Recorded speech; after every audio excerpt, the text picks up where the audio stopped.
But that was the start of a lot of really bad things in my own life. I was working at Sears, and there was probably the only other gay person that I knew in my life that worked there with me. And to this day, he is still the queeniest person that I have ever met in my life.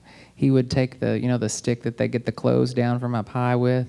He would take it and twirl it down the aisle like it was a baton. I remember one day he came up to me and he said, "So, hey, I know about you." Okay. He said, "Well, when are you going to come out?" I thought, "How do you know about me?" He said, "Honey, you may have those redneck people fooled, but I can smell it on you."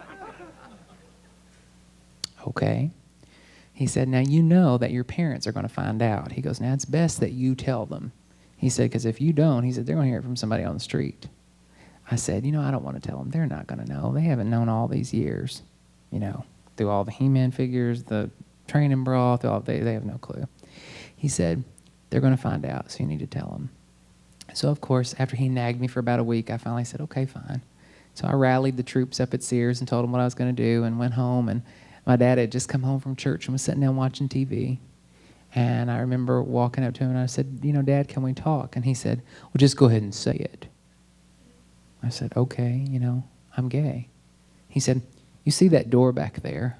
I want you to walk out of it, never return. You're no longer my son, and we don't want to have anything to do with you."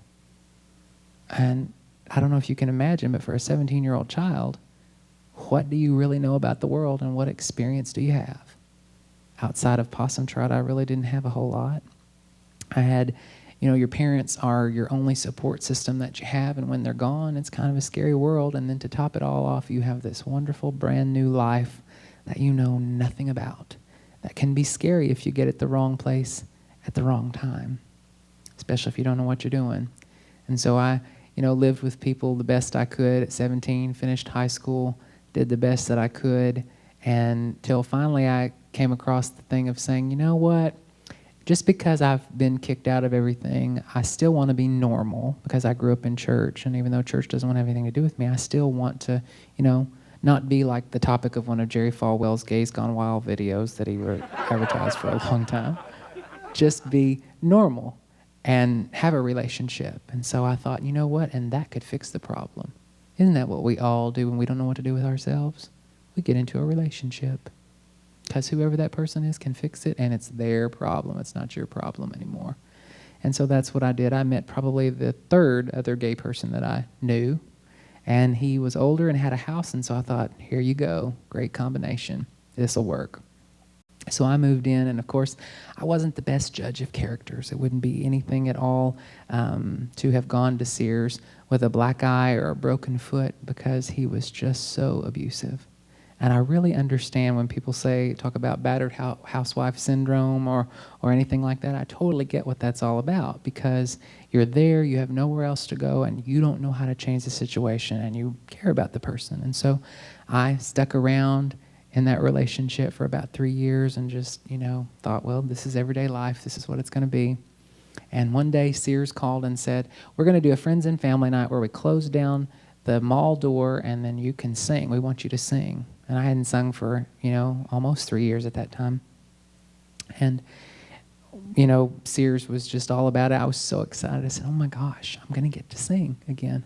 So I was all excited about it. And the day of the performance, I was getting ready to leave the house and he was still asleep. And I had gone in there and you know how you can shake the mouse on your computer and the screen will pop up. Well, he had left his email up from the night before. And you know how it's hard to stare away from a train wreck because you got to see what it is. Well, of course, I looked, and in the email was a strand of emails where he had been cheating.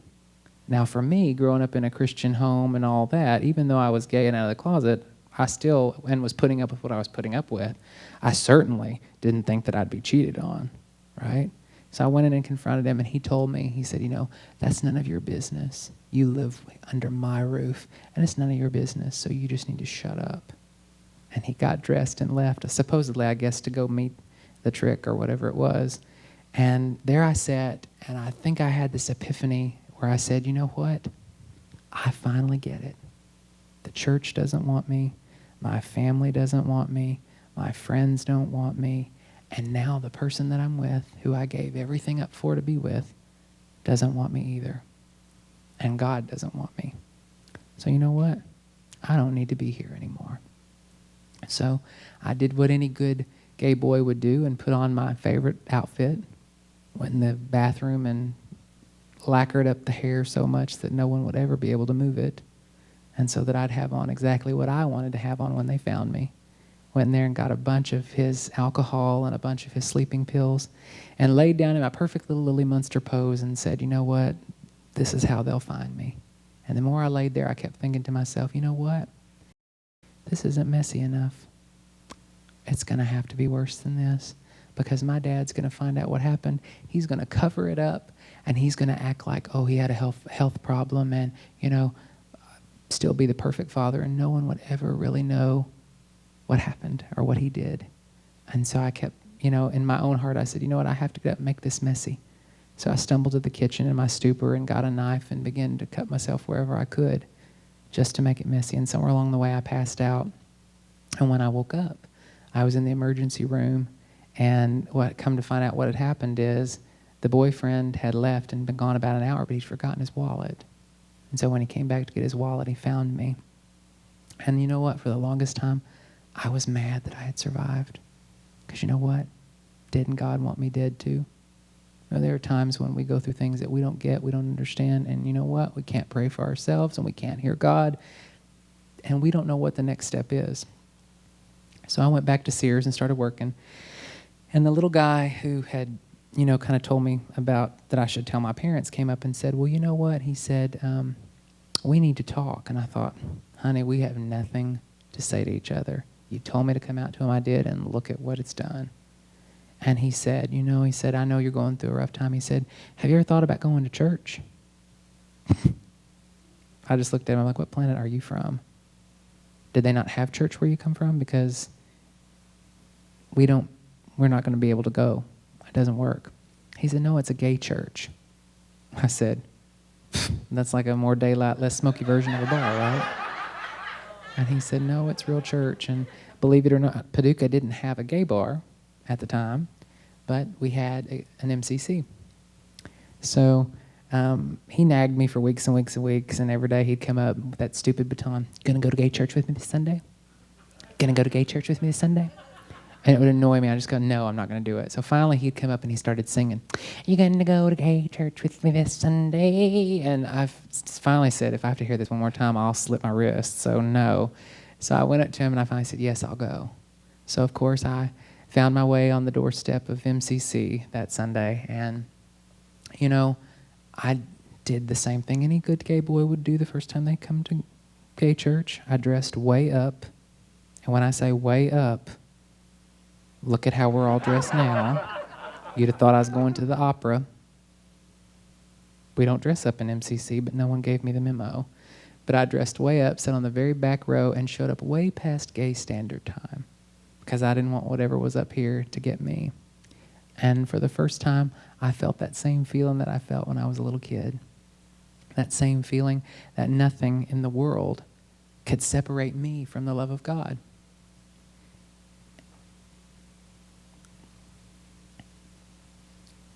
And, sometimes in our lives, we have to be still and listen for that voice of God. Because sometimes, the voices in our own world are screaming at us so loud, so many things that discourage us and make us feel bad about ourselves.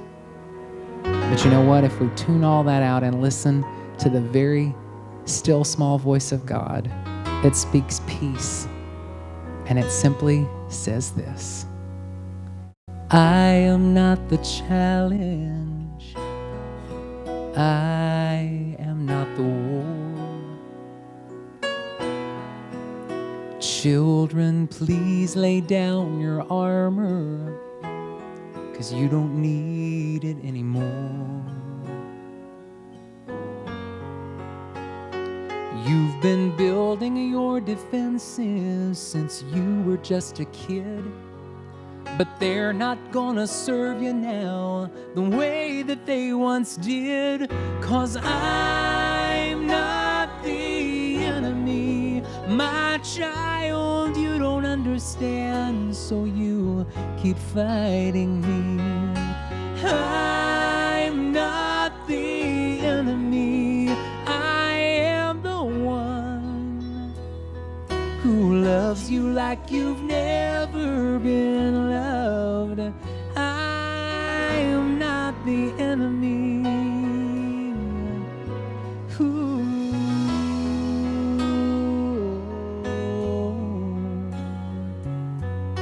And you've drawn a line between your heart and mine that I can't cross. But I am still on your side, even when you think I'm not.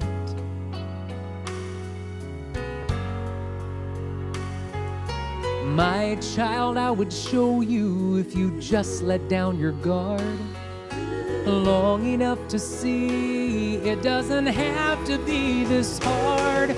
'Cause I'm not the enemy.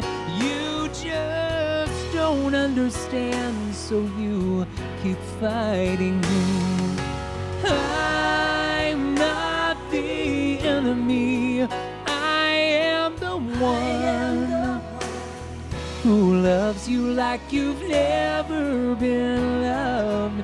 I am not the enemy.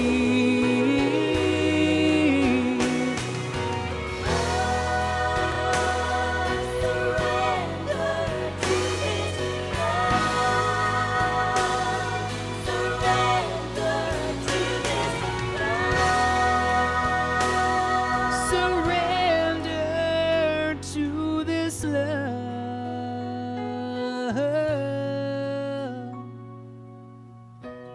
'Cause I am not the enemy. My child, you don't understand, so you keep fighting me. I'm not the enemy. I am the one who loves you like you've never been loved. Who loves you like you've never been loved.